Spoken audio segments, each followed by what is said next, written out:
Welcome to an Entrepreneur Vault Q&A question. You ask the questions, I answer, and let's get straight to it. All right, so today's question is a very awesome question. It's quite a question that I think a lot of entrepreneurs do struggle with, and especially if you are in the same position as her. And her question, before I go to her question, her name is Mameti Sinetti. Awesome name. Love it. Hopefully I'm pronouncing it right.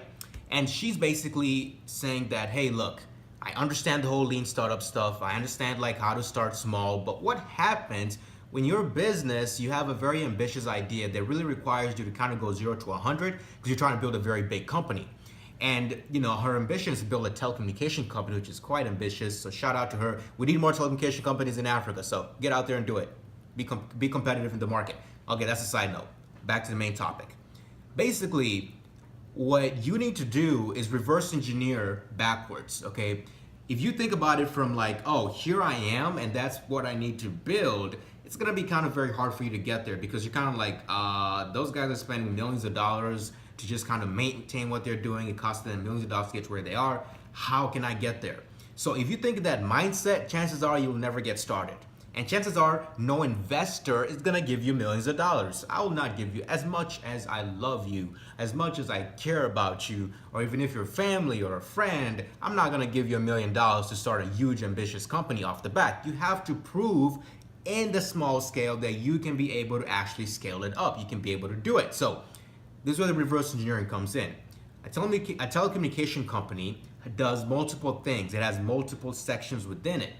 Don't try and build the entire empire or try to build the entire Rome in one day. Just do it bits by bits.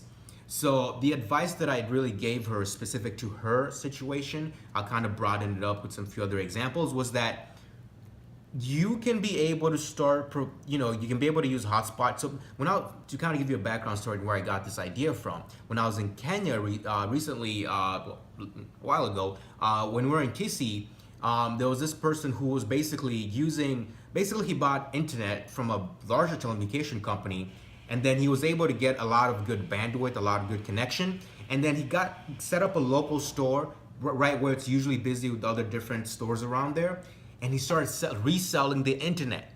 He started hotspotting it to other different places, and he also started using different ways to do local servers to be able to kind of like shoot connections to another place, use his own connections, and basically become a miniature telecommunication company.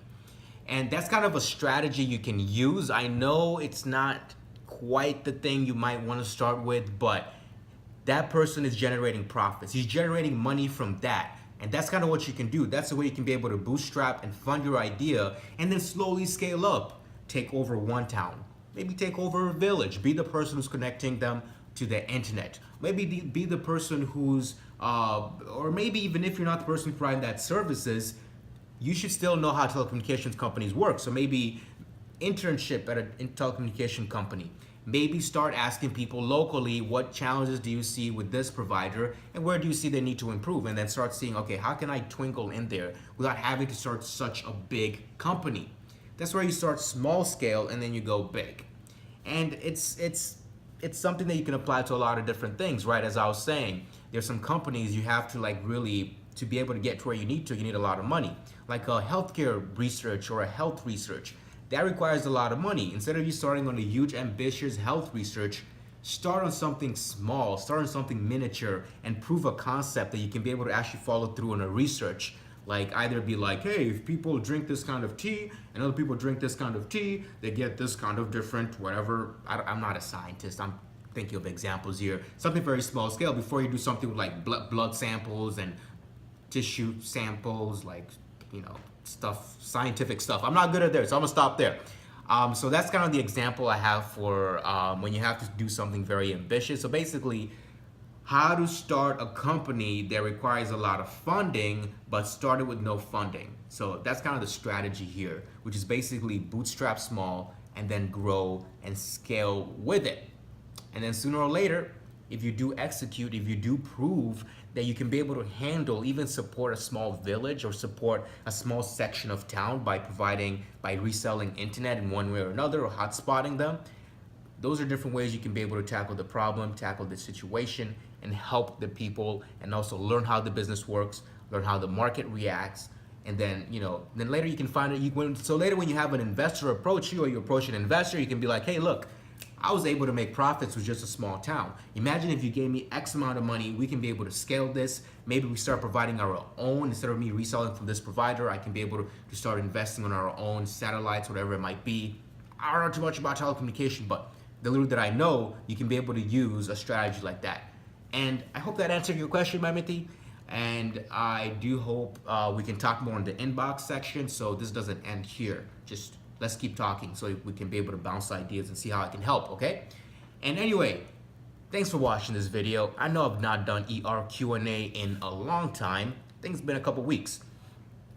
It's not because you've not been sending questions. Please keep sending them over, but I do have some more questions in the inbox section that I've already answered that I'm looking forward to making a more in-depth video, because in the inbox, if I talk like I'm talking right now, I'm gonna be sending you an entire textbook to read. It's better for me to give you a video, give you a gist, and then we can follow up later. So thanks for watching. Keep sending those questions, loving them, and let's keep hustling and let's keep grinding and let's make Africa pretty darn awesome with some entrepreneurs. Peace out. Thanks for watching. Adios.